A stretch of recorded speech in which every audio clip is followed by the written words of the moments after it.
প্রিয় বন্ধুরা, সবার জন্য আন্তরিক প্রীতি, শুভেচ্ছা, সম্মান, শ্রদ্ধা ও অকৃত্রিম ভালোবাসা রইল। আজকে আমি যে বিষয়টা আলোচনা করব, ডক্টর মোহাম্মদ ইউনূসকে এখনও সমর্থন করছেন কারা? কারা এখনও ডক্টর মোহাম্মদ ইউনূসের হয়ে গলা ফাটাচ্ছেন? তার হয়ে বিভিন্ন ডিবেটে চিৎকার করে গলা ফাটাচ্ছেন কারা? তারা আসলে কি? তারা কি চায় বাংলাদেশে?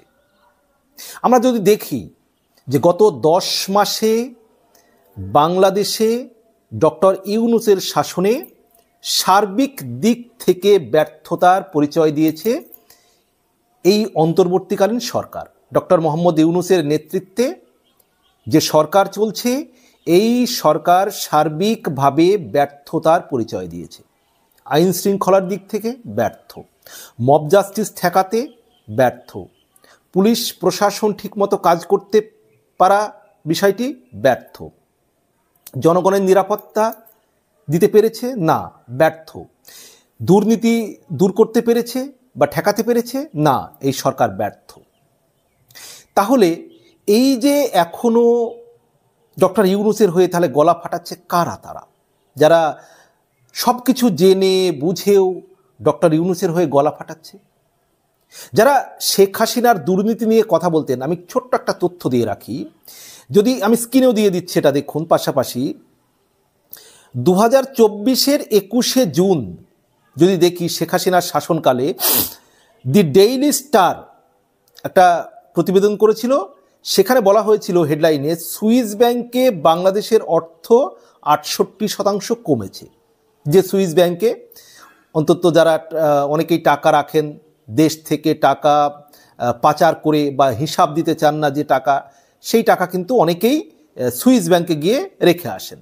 যে টাকার কি এটা মানে কালো টাকা হিসেবেই অনেকটা বলা যায়। সুইস ব্যাংকে যে টাকাগুলো রাখা হয় মূলত কালো টাকা। তো এই যে সুইস ব্যাংকে বাংলাদেশিদের অর্থ 68% কমেছে বলা হয়েছিল 2024-এর 21শে জুন, অর্থাৎ শেখ হাসিনা শাসনামলে। এইবার যদি ধরি আমরা ইউনূসের সময়ে, সেখানে একটা প্রতিবেদন করেছে যুগান্তর। সেই যুগান্তরের প্রতিবেদনে বলা হচ্ছে 2025-এর 19শে জুন সুইস ব্যাংকে বাংলাদেশিদের আমানত বেড়েছে 33 গুণ বেড়েছে। আর শেখ হাসিনার আমলে কী হয়েছিল? 68% কমেছে বলা হয়েছিল। এবার আপনি চিন্তা করুন, তাহলে দুর্নীতি কমেছে নাকি বেড়েছে? এবার আমার বুদ্ধিজীবীদের উদ্দেশ্যে কিছু প্রশ্ন। আচ্ছা বলুন তো, ডক্টর ইউনূস যখন বলেন সংবাদ মাধ্যমে কথা বলতে গিয়ে, বিদেশে গিয়ে, যে মুক্তিযুদ্ধ 1971 এসব নাকি এই ছাত্ররা আন্দোলন করে তারা রিসেট মেরেছে। অর্থাৎ তাকে যখন প্রশ্ন করা হয় মুক্তিযুদ্ধ নিয়ে, ধানমন্ডির 32 নম্বরের মানে যে বাংলাদেশে যে আওয়ামী লীগের নেতাকর্মীদের উপরে অন্যায় অত্যাচার, মুক্তিযোদ্ধাদের উপরে অন্যায় অত্যাচার, বিভিন্ন কিছু নিয়ে প্রশ্ন করা হয়, কিন্তু তিনি ঘুরিয়ে পেঁচিয়ে তিনি কি বললেন, যে এই যে একটা নতুন আন্দোলন ঘটেছে, বিপ্লব ঘটে গিয়েছে, অভ্যুত্থান ঘটে গিয়েছে, আপনারা এটা খেয়াল করছেন না, এবং সমস্ত কিছু রিসেট মারা হয়েছে। একবার ভাবুন তো, এই কথাটি বলার পরে ডক্টর ইউনূসকে যারা সমর্থন করছেন তারা মূলত স্বার্থবাজ, রাজাকারের আদর্শ বিশ্বাস করে, তারা রাজাকারের আদর্শ হৃদয়ে ধারণ করে, তারা পাকিস্তানের পন্থী, তারাই একমাত্র ডক্টর ইউনূসকে এর পরেও সমর্থন করতে পারে। আর ডক্টর ইউনূসের এই কথা বলার তো অপরাধে তার শাস্তি হওয়া উচিত দেশের সংবিধান অনুযায়ী। যে দেশটি 1971-এ মুক্তিযুদ্ধ করে 30 লক্ষ শহীদের বিনিময়ে, 2 লক্ষ মা বোনের সম্মানের বিনিময়ে যে মুক্তিযুদ্ধ হয়েছিল 1971 সালে, তারপরে যে দেশটি স্বাধীন হয়েছে, অথচ তিনি বলছেন সেই স্বাধীনতাকে রিসেট মারতে।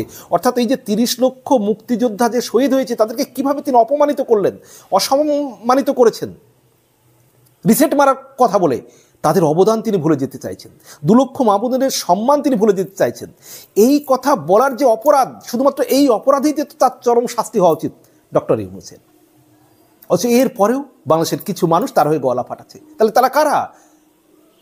এখন যদি বলেন যে এখন গলা ফাটাচ্ছে তারা কেন রাজাকার হবে? রাজাকার তো 1971 সালে ছিল। আরে ভাই, রাজাকারের তারা আদর্শ বহন করে, তারা রাজাকারের আদর্শ হৃদয়ে ধারণ করে, তারা বাংলাদেশের স্বাধীনতা বিরোধী, তারা 1971 স্বাধীনতার বিরোধী। তারা এখনো সুযোগ পেলে বাংলাদেশের স্বাধীনতাকে তারা নষ্ট করবে, বিনষ্ট করবে। তাদের হৃদয়ে আছে পাকিস্তান। তারা রাজাকারদের পক্ষেও অনেক যুক্তি সাজাবে। দেখবেন একজন রাজাকার আর একজন স্বাধীনতা মুক্তি সংগ্রামীর মধ্যে যদি কখনো বিতর্ক হয়, তিনি রাজাকারের পক্ষ নেওয়ার জন্য বিভিন্ন যুক্তি সাজাবেন। সেই ব্যক্তিরাই এখন ডক্টর ইউনূসের পক্ষে কথা বলছেন। আচ্ছা বলুন তো, শেখ হাসিনার যখন পতন হয়নি, যখন শেখ হাসিনা বললেন এক সাংবাদিকের প্রশ্নে যে মুক্তিযুদ্ধের নাতিপুতিরা কোটা পাবে না, তো কি রাজাকারের নাতিপুতিরা কোটা পাবে? এই কথাটি তিনি কি বলতে চাইলেন?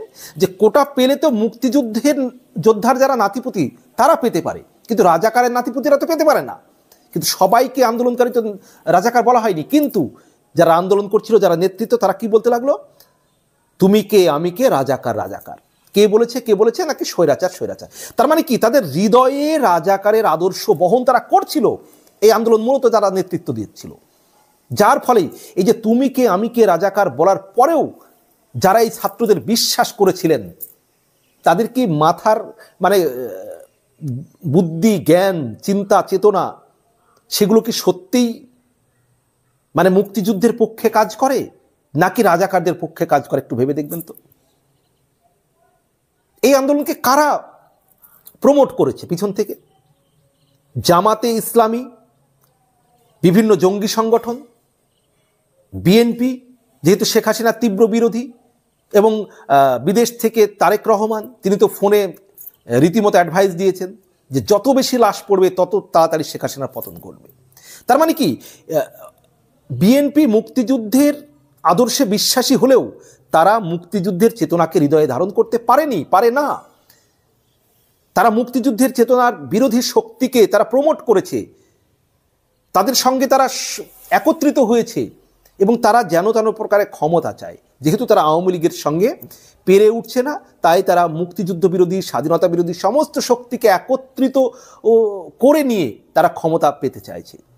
আজকে মুক্তিযুদ্ধের আদর্শ থেকে বিচ্যুত হয়েছে বিএনপি।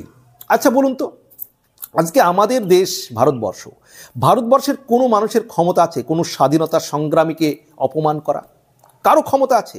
স্বাধীনতা সম্পর্কে যে স্বাধীনতার ইতিহাস রিসেট মেরে দেওয়া হলো, স্বাধীনতাকে রিসেট মেরে দেওয়া হলো, এই কথা বলার কোনো রাজনৈতিক দলের নেতা, নেত্রী, জনগণ কারোর ক্ষমতা আছে?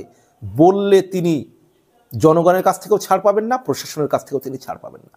অথচ বাংলাদেশে আজকে ডক্টর ইউনূস তিনি বলে বেড়াচ্ছেন ছাত্ররা নাকি রিসেট মেরেছে।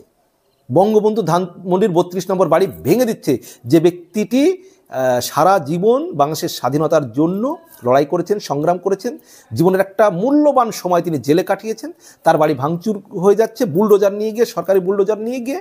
পুলিশ প্রশাসন, ডক্টর ইউনূস কোনো ব্যবস্থা নিচ্ছেন না। এরপরেও যদি কোনো বুদ্ধিজীবী এই ডক্টর ইউনূসের পক্ষে গলা ফাটায়, যার নেতৃত্বে বাংলাদেশের আইন নেই, শৃঙ্খলা নেই, জনগণের নিরাপত্তা নেই, মানুষের হাতে কাজ নেই, চুরি ডাকাতি বেড়ে গিয়েছে, মব জাস্টিস বেড়ে গিয়েছে, ধর্মীয় উগ্রবাদীদের উত্থান ঘটেছে, এরপরেও কিছু মানুষ গলা ফাটাচ্ছে, আসলে তারা কারা?